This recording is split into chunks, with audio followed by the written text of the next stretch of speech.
بسم اللہ الرحمن الرحیم رب زدنی علما۔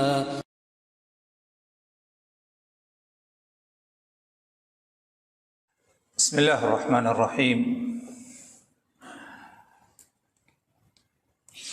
الحمد للہ رب العالمین والصلاة والسلام علی رسولہ الکریم اما بعد۔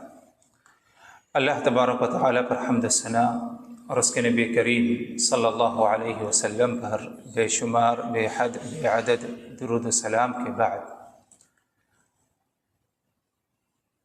ہماری یہ آج کی مجلس سلسلے وار جو ہماری مجالس ہیں ان کا ایک حصہ ہے 40 احادیث جس کا تعلق اللہ رب العالمین کے حقوق سے ہے۔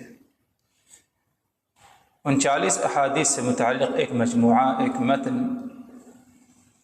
اور اس مجموعے میں سے اگر دیکھا جائے تو ہماری گفتگو تقریباً 5 احادیث پر کیا ہے ہو چکی ہے، اور 5 احادیث جو گزری ہیں ان سے ہمیں جو سبق ملتا ہے اور جو مسائل، جو باتیں ثابت ہو رہی ہیں وہ یہ کہ رب العالمین کے کئی حقوق ہیں، اور ان حقوق میں سے سب سے اہم اور سب سے عظیم حق یہ ہے کہ اللہ رب العالمین کو وحدہ لا شریک سمجھیں، صرف اسی کی عبادت کریں۔ پہلی حدیث جو تھی وہ حدیث معاذ، جس حدیث میں رسول اللہ صلی اللہ علیہ وسلم نے صحابہ کرام سے پوچھا، اور خود معاذ ابن جبل سے ہی پوچھا کہ ما حق اللہ علی العباد، کہ اللہ رب العالمین کا کیا حق اس کے بندوں پر ہے۔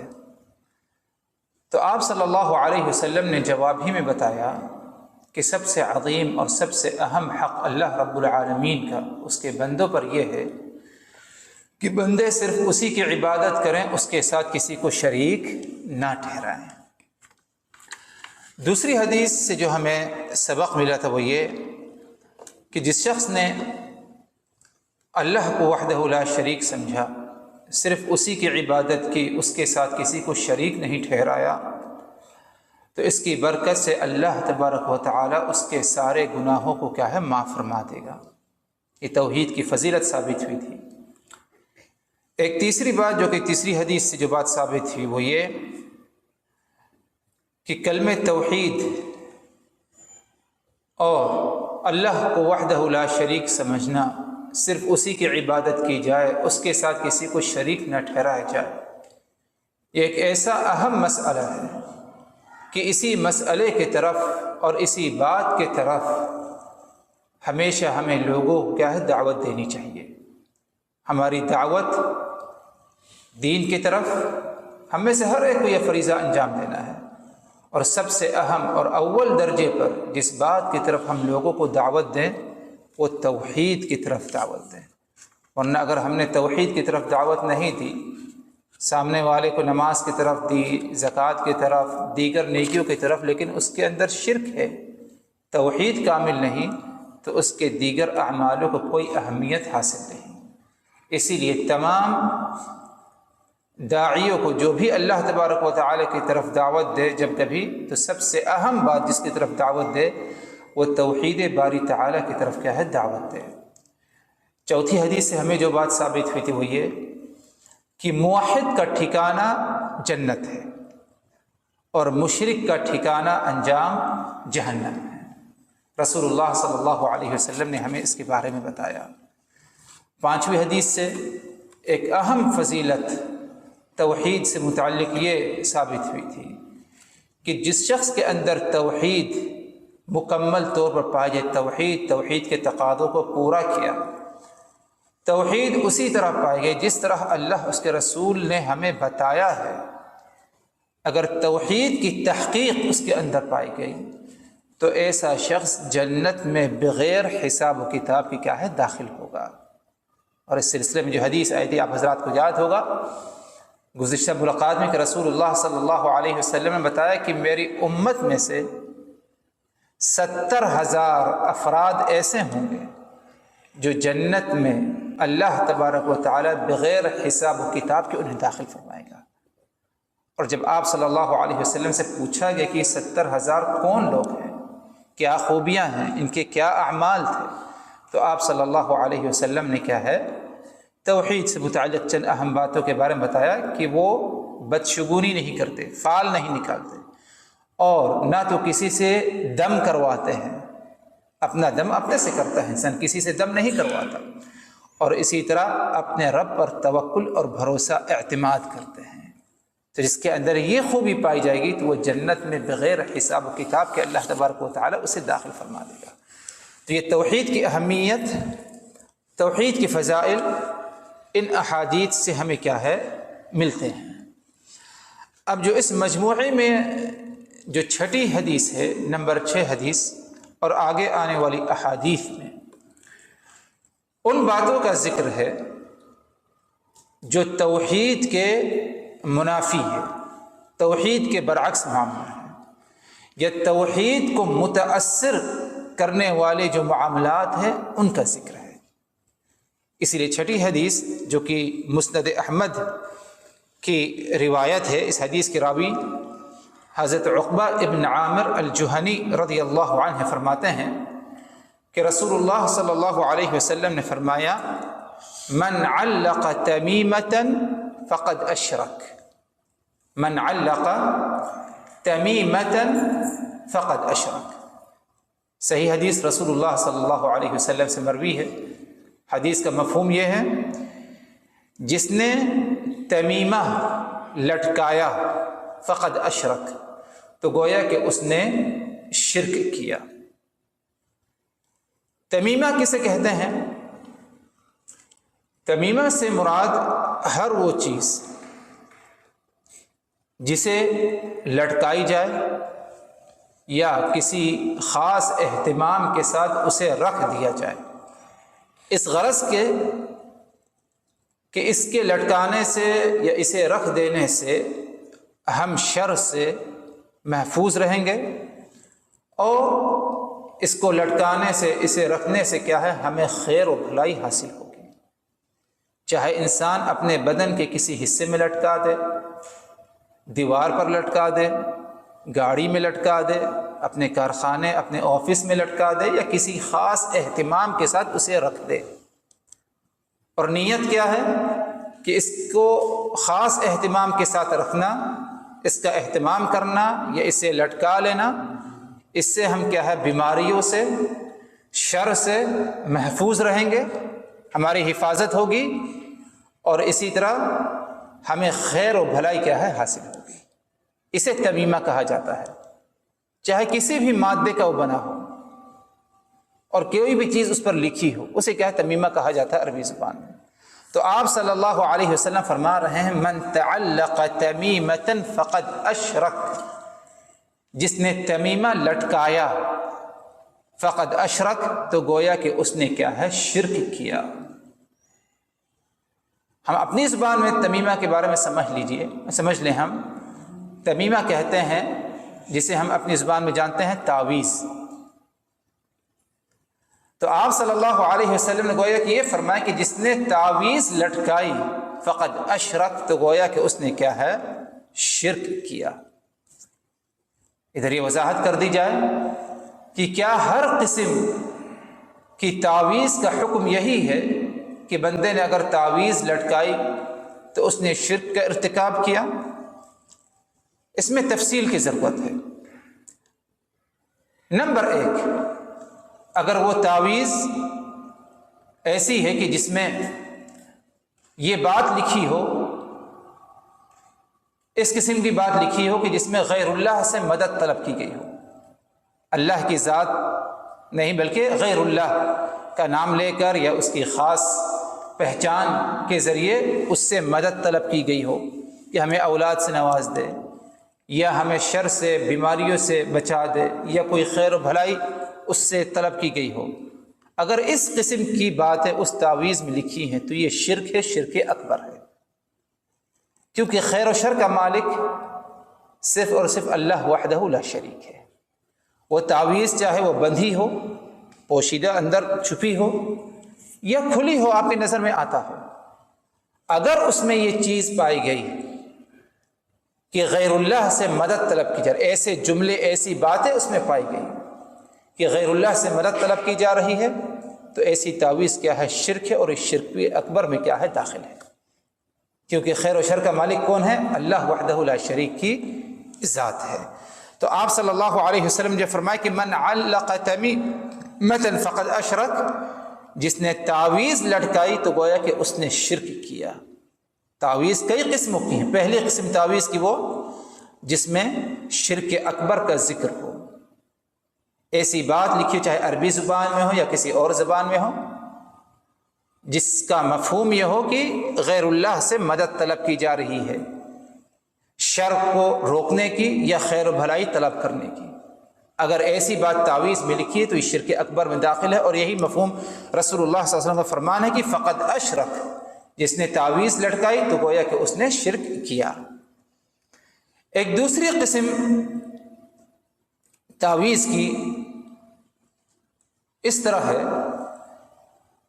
کہ اس کے اندر کچھ لکھا نہیں ہوتا، صرف دھاگا ہوتا ہے، جیسے کالا دھاگا ہے یا کوئی اور چیز ہے، اسے کیا ہے؟ باندھ دیا جاتا ہے، لٹکا دیا جاتا ہے، اور اس نیت سے کہ اس کو باندھنے سے نظر بد سے ہم محفوظ رہیں گے، یا جادو سے محفوظ رہیں گے، یا کسی بلا مصیبت سے ہم محفوظ رہیں گے، یا اس کے لٹکانے سے، اس کے باندھنے سے ہمیں کیا کچھ حاصل ہو جائے گا، تو یہ بھی اسی زمرے میں آتا ہے۔ رسول اللہ صلی اللہ علیہ وسلم کا فرمان کہ من علق تمیمۃ فقد اشرک، جس نے تمیمہ لٹکایا تو گویا کہ اس نے شرک کیا۔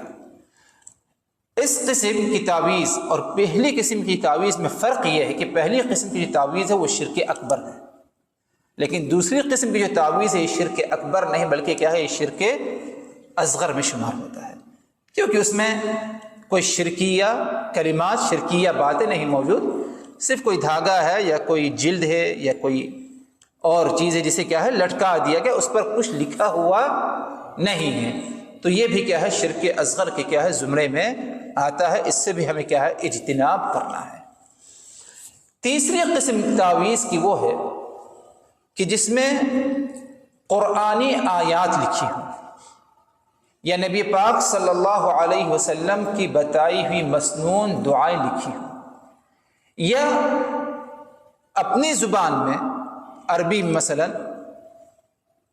کوئی اچھی بیانی کوئی دعا لکھی ہو، اے اللہ تعالیٰ تو ہمیں اولاد سے نواز دے، یہ بات اس میں لکھی ہو، اے اللہ تعالیٰ تو ہمیں بیماری سے چھٹکارا دے دے، اور اس کی تعویذ بنا کے جو ہے بدن میں لٹکا لیا، گلے میں یا ہاتھ میں، یا دکان وغیرہ کا معاملہ ہے اس پر لٹکا دیا، کسی خاص اہتمام کے ساتھ رکھ دیا، اس کا کیا حکم ہے؟ اس کے بارے میں اہل علم کا اختلاف ہے۔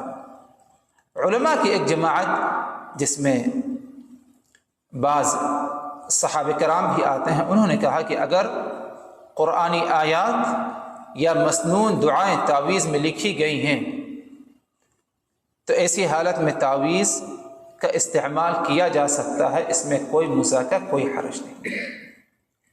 ان کی دلیل کیا ہے؟ ان کی دلیل اللہ تبارک و تعالی کا فرمان وَنُنَزِّلُ مِنَ الْقُرْآنِ مَا هُوَ شِفَاءٌ وَرَحْمَةٌ لِلْمُؤْمِنِينَ، یہ قرآن ایک ایسی کتاب ہے، ہم نے اس کو نازل فرمایا، اس میں ایمان والوں کے لیے شفا ہے اور رحمت ہے۔ یہ قرآن شفا ہے اور رحمت ہے، اللہ نے بتا دیا ہمیں کہ یہ قرآن شفا ہے، رحمت ہے، لیکن کیا طریقہ ہے اس کے بارے میں تو ہمیں نہیں بتایا گیا۔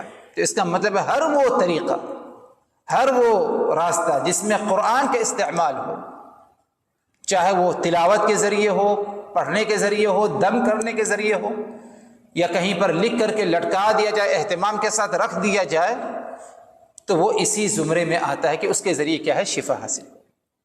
اور جیسے کہ میں نے کہا کہ یہ بھی یہ قول جو ہے اہل علم کی ایک جماعت ہے، ان کا جو ہے یہ کہنا ہے، اور یعنی بعض روایات میں اگر دیکھا جائے تو یہ بعض صحابہ سے بھی کیا ہے؟ یہ قول ثابت ہے۔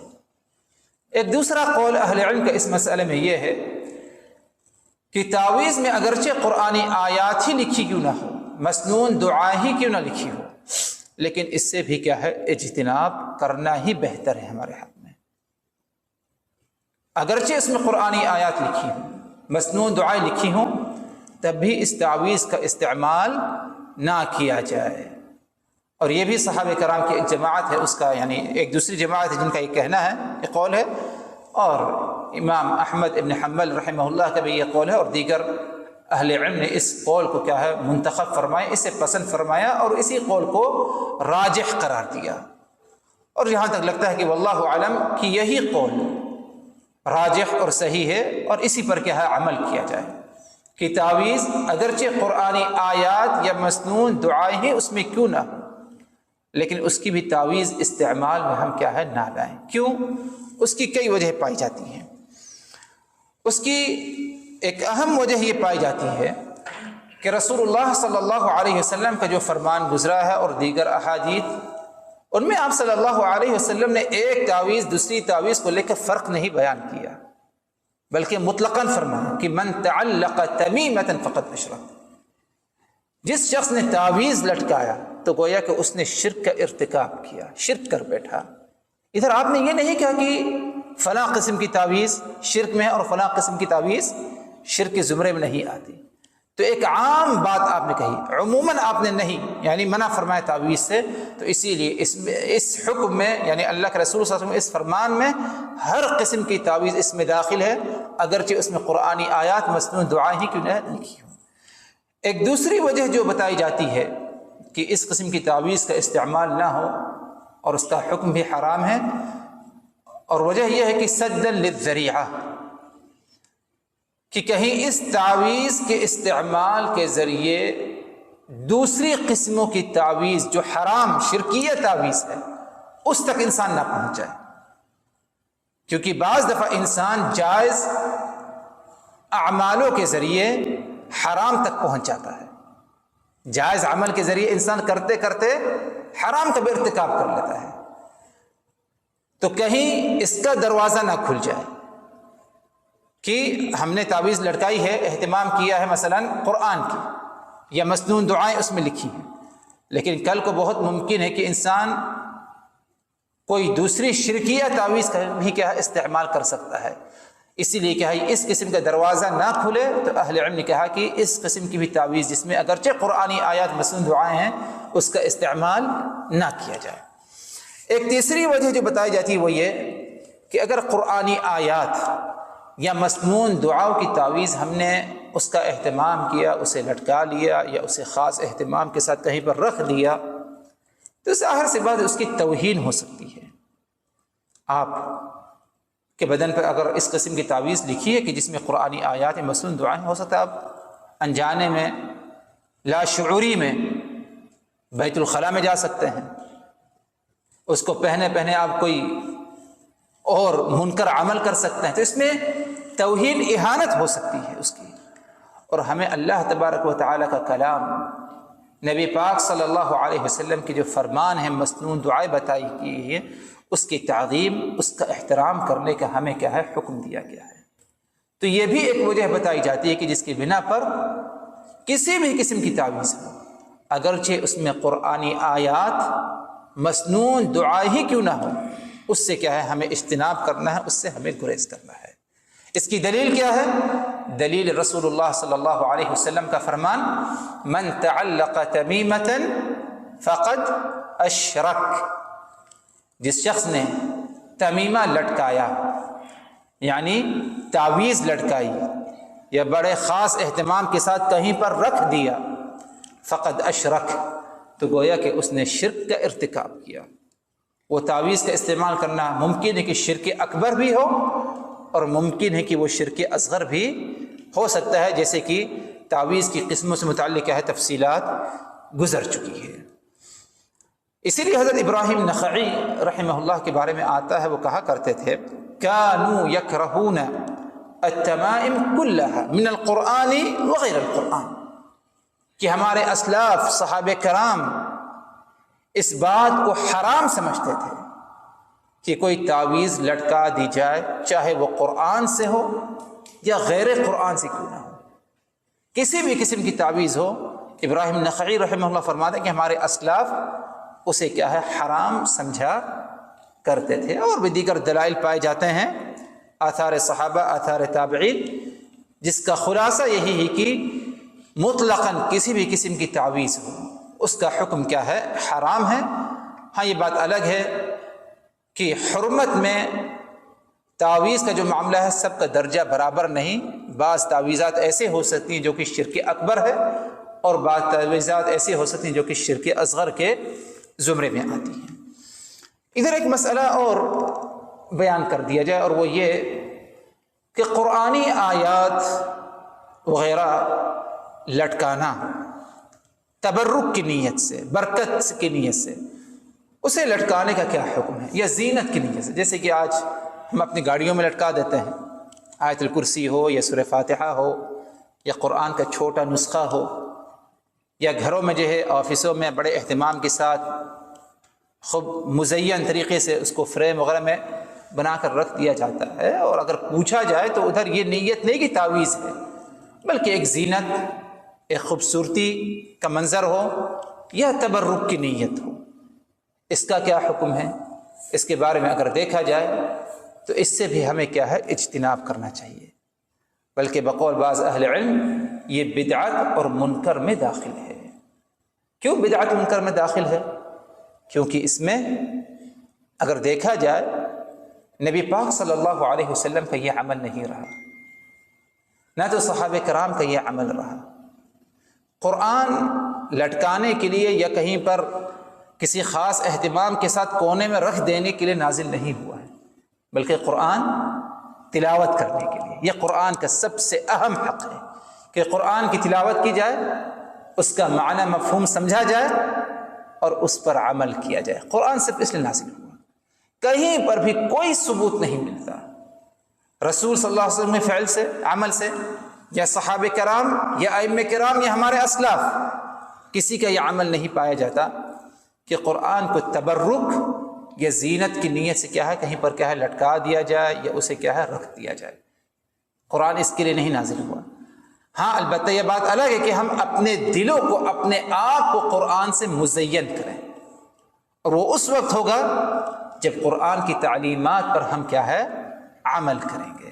تو اسی لیے اگر گھروں میں ہمارا یہ چیز پائی جاتی ہے یا بعض دفعہ مساجد میں پائی جاتی ہے، اس کو جو ہے یعنی مناسب طریقے سے کیا ہے اسے ہٹا دیا جائے حکمت کے ساتھ، یہی کیا ہے صحیح ہوگا اور یہی کیا ہے مناسب ہوگا۔ اسی لیے جب امت اس قسم کی بدعات اور منکرات میں جب مبتلا ہوئی تو قرآن کا جو اصل حق ہے اس پر عمل نہیں ہو سکا، اس کی ادائیگی نہیں ہوئی۔ آج انسان یعنی تم نے قرآن پڑھا، تلاوت کی، نہیں پڑھا، لیکن ہر دن ہم صبح قرآن کی تلاوت لگا دیتے ہیں، یا دکان کھولتے ہیں پہلا کام کیا ہے قرآن کی تلاوت لگا دینا۔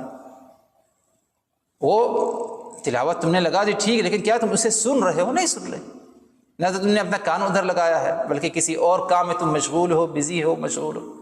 قرآن اس لیے نازل ہے، تو قرآن سننا ہے کسی کی تلاوت سے سنو، لیکن تمہارا ذہن ادھر ہی کیا ہے ہونا چاہیے، نہ کہ جو ہے کسی برکت کی نیت سے یا اچھی کسی اور نیت سے کیا ہے اس کی آواز لگا دی جائے اور آپ کیا ہے آپس میں باتوں میں مشغول رہیں یا ادھر ادھر جو ہے کسی اور لایانی کام میں مشغول رہیں۔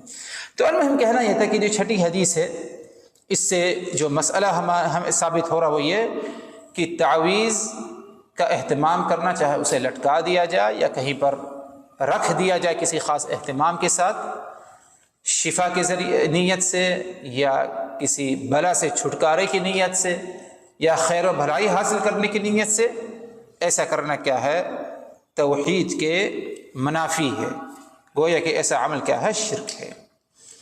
آگے بڑھتے ہیں 7ویں حدیث، اور یہ حدیث سنن ابی داود، صحیح ابن حبان، مستدرک حاکم وغیرہ کی ہے اور صحیح حدیث ہے۔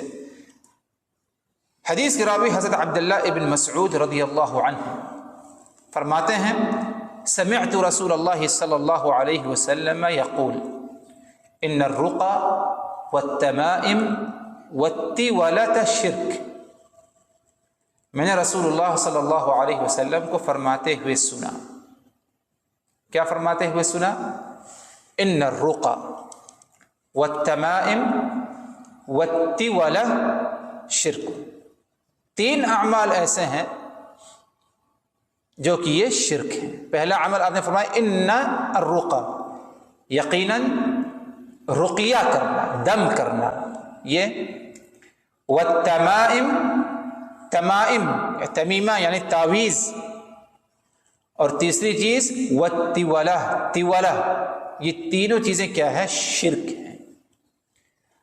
پہلی چیز جس کے بارے میں آپ صلی اللہ علیہ وسلم فرمایا کہ ان الرقى، پہلی چیز جو شرک ہے وہ کیا ہے؟ رقیہ کرنا. رقیہ شرک ہے. دم کرنا، جھاڑ پھونک کرنا، یہ کیا ہے؟ شرک ہے. ادھر تفصیل کی ضرورت ہے کہ کیا ہر قسم کا رقیہ، ہر قسم کا جھاڑ پھونک جو ہے یہ شرک کے زمرے میں آتا ہے؟ معاملہ اس طرح نہیں ہے، کیونکہ رقیہ کی کئی قسمیں ہیں. ایک شرعی رقیہ ہے اور دوسری قسم ہے شرکی رقیہ، شرکیہ رقیہ. شرعی رقیہ سے مراد وہ رقیہ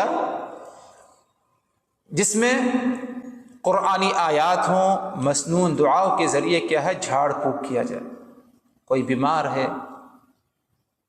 اور اسے آپ کو دم کرنا ہے، دم کریے آپ اسے، لیکن دم کا صحیح طریقہ، جائز طریقہ کیا ہے؟ شرعی طریقہ کہ قرآنی آیات، قرآن مجید یا قرآنی آیات، اور اسی طرح مسنون دعائیں جو رسول اللہ صلی اللہ علیہ وسلم سے ثابت ہیں، انہیں پڑھ کر آپ دم کریے. اور دم کرنا دوسرے کو یہ ایک نیکی ہے.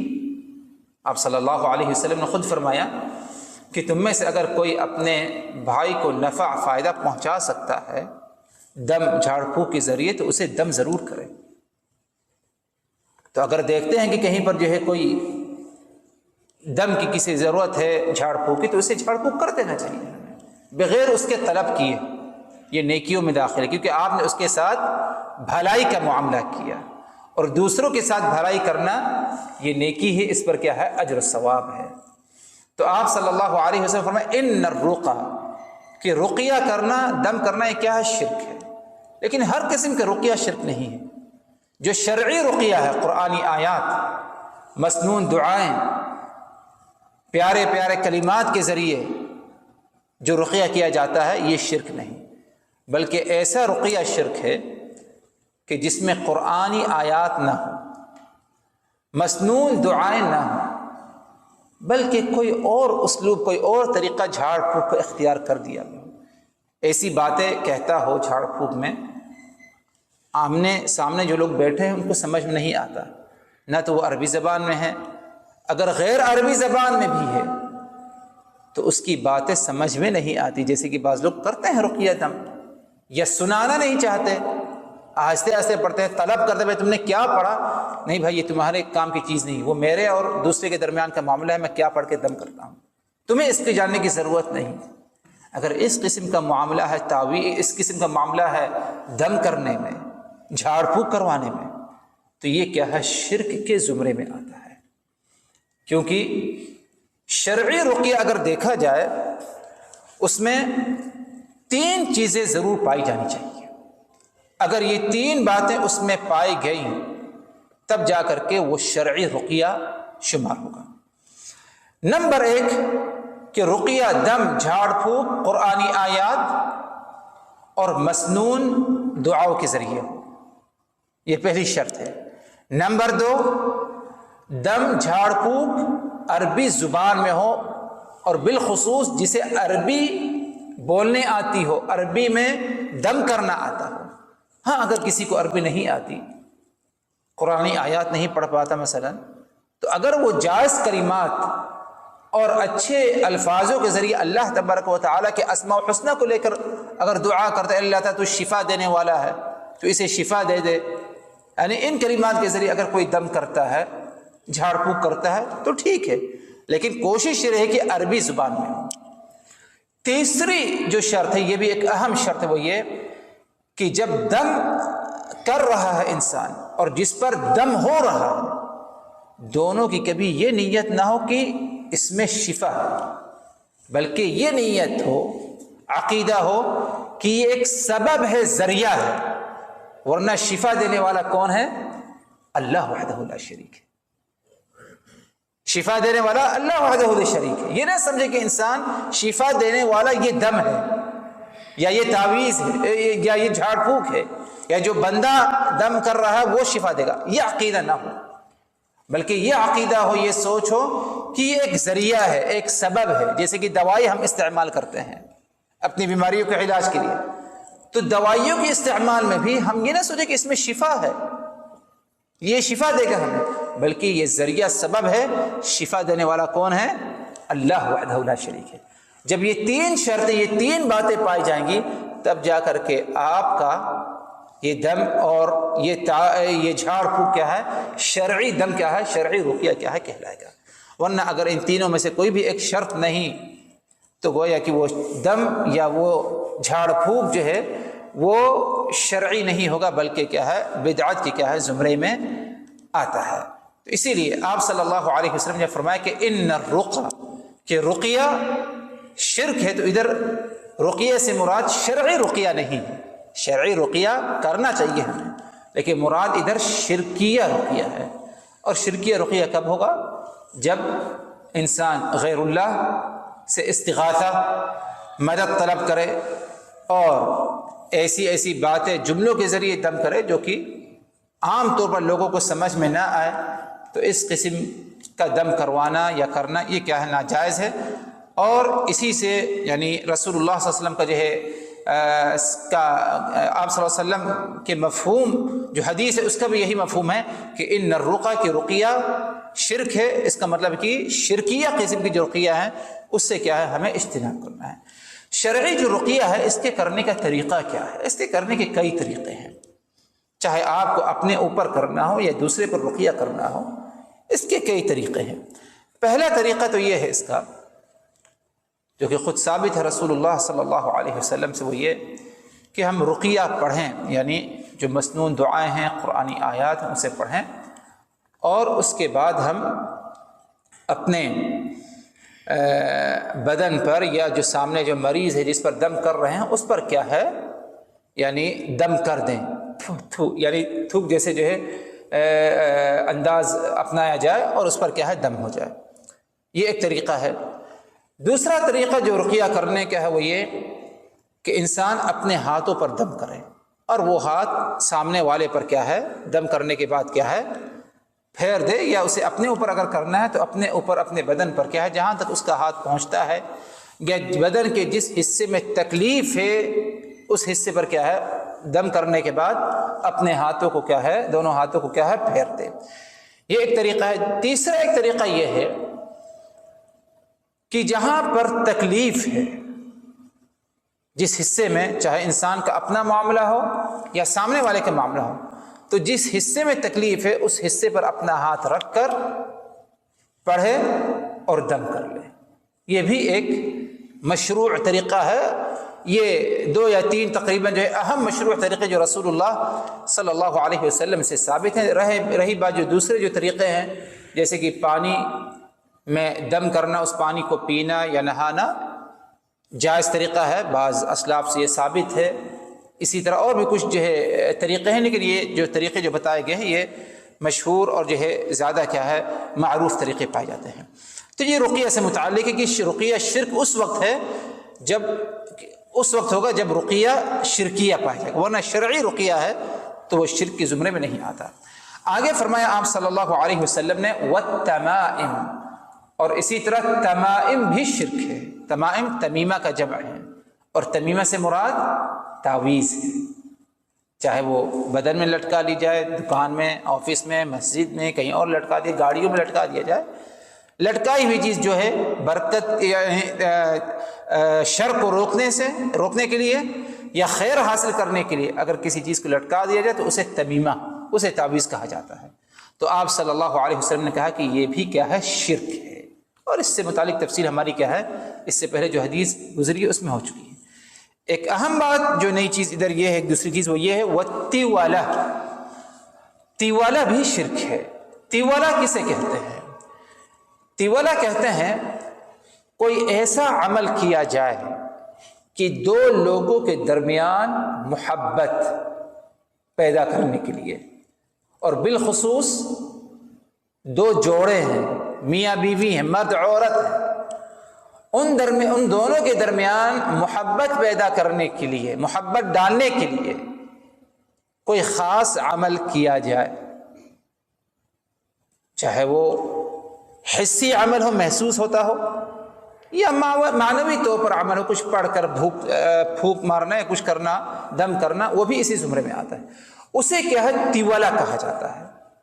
اور یہ عمل ہو سکتا ہے آج کچھ کم پایا جاتا ہو، لیکن پچھلے زمانوں میں کیا یہ چیز پائی جاتی تھی کہ اگر دو جوڑوں کے درمیان اتفاق نہیں ہو رہا اور مل جل کر نہیں رہے تو کوئی نہ کوئی خاص عمل کیا جاتا تھا، اسے کھانے میں ملا کر کھلا دیا جاتا تھا، کوئی کھانے پینے کی چیز ہے اس میں ڈال کر اسے کھلا پلا دیا جاتا تھا، یا بدن پر باندھ دیا جاتا تھا، یا جس کمرے میں رہتے ہیں جس گھر میں ادھر کیا ہے رکھ دیا جاتا تھا۔ مخصوص عمل کیا جاتا ہے، کس نیت سے؟ کہ دو جوڑے ہیں ان کے درمیان کیا ہے؟ محبت ہو جائے۔ تو اسے بھی کیا ہے؟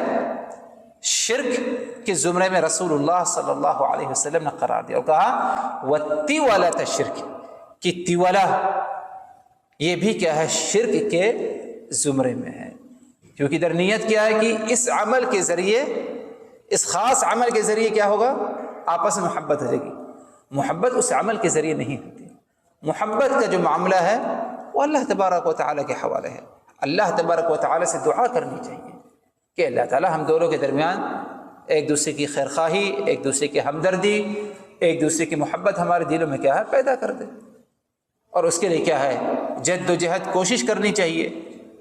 لیکن اگر انسان یہ سارے جائز اور مشروع طریقوں کو چھوڑ کر کوئی اور طریقہ اپنائے، کوئی خاص عمل کرے، تو ظاہر سی بات ہے کیا ہے؟ یہ شرک کے زمرے میں آتا ہے۔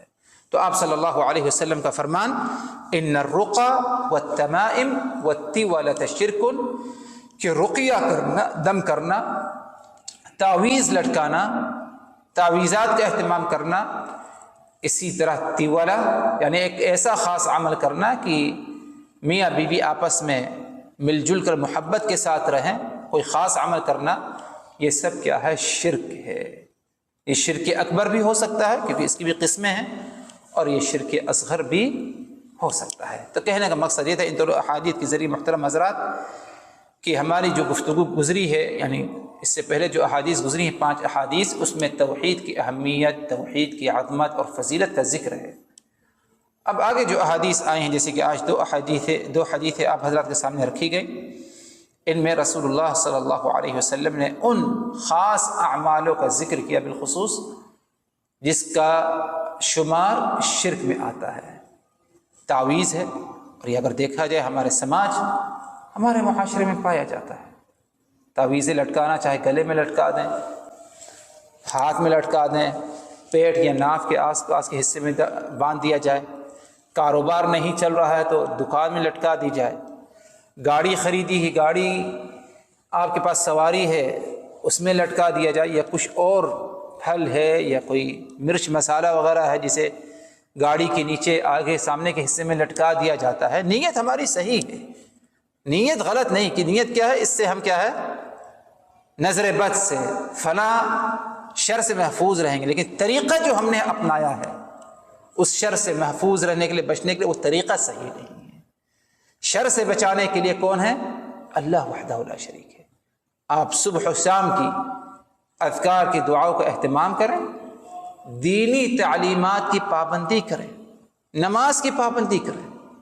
رسول اللہ صلی اللہ علیہ وسلم کا فرمان ہے جس نے نماز فجر کی پابندی کی ادا کیا فہو فی ذمۃ اللہ، تو وہ اللہ تبارک و تعالیٰ کے ذمے ہے، یعنی اللہ تبارک و تعالیٰ اس کی حفاظت کی ذمہ داری اٹھاتا ہے۔ اس سے بڑی اور کیا چیز ہو سکتی ہے؟ آسان نسخہ۔ لیکن جب انسان صحیح راستہ چھوڑتا ہے اور برائی پر اڑا رہتا ہے، ڈٹا رہتا ہے، تو بھٹکتے ہی جاتا ہے۔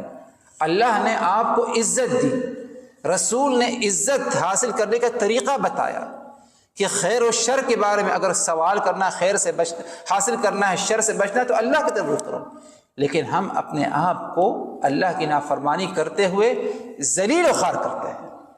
ایک مرچ ہے، ایک جوتا ہے، ایک دھاگا ہے، اس کو ہم کیا سمجھتے ہیں کہ یہ ہمیں شر سے برائی سمجھے گا. کتنی بڑی ذلت کا انسان کیا ہے سامنا کرتا ہے اس وقت جب توحید کے راستے کو کیا ہے انسان ترک کرتا ہے اور اسے کیا ہے نہیں اپناتا. اسی لیے کیا ہے یہ بیماری ہمارے سماج میں ہمارے معاشرے میں پائی جاتی ہے. ہمارا فرض بنتا ہے کہ ہم حکمت، نرمی کے ذریعے، رفق کے ذریعے اس کی اصلاح کریں. کسی کے اوپر آپ نے دیکھ لیا کہ اس قسم کا کوئی عمل کرتا ہے، شرکیہ عمل، تعویذ لٹکایا ہوا ہے، تو فوراً نہ کہتے کہ شرک ہے اور اسے کاٹ دیں. ایسے نہیں کرنا چاہیے کہ بعض لوگ جو ہے جذبات میں آ کے کیا ہے فوراً میدان میں ہوتے. یہ طریقہ نہیں ہے. حکمت سے کام لیں. سامنے والے کو پہلے سمجھائیں.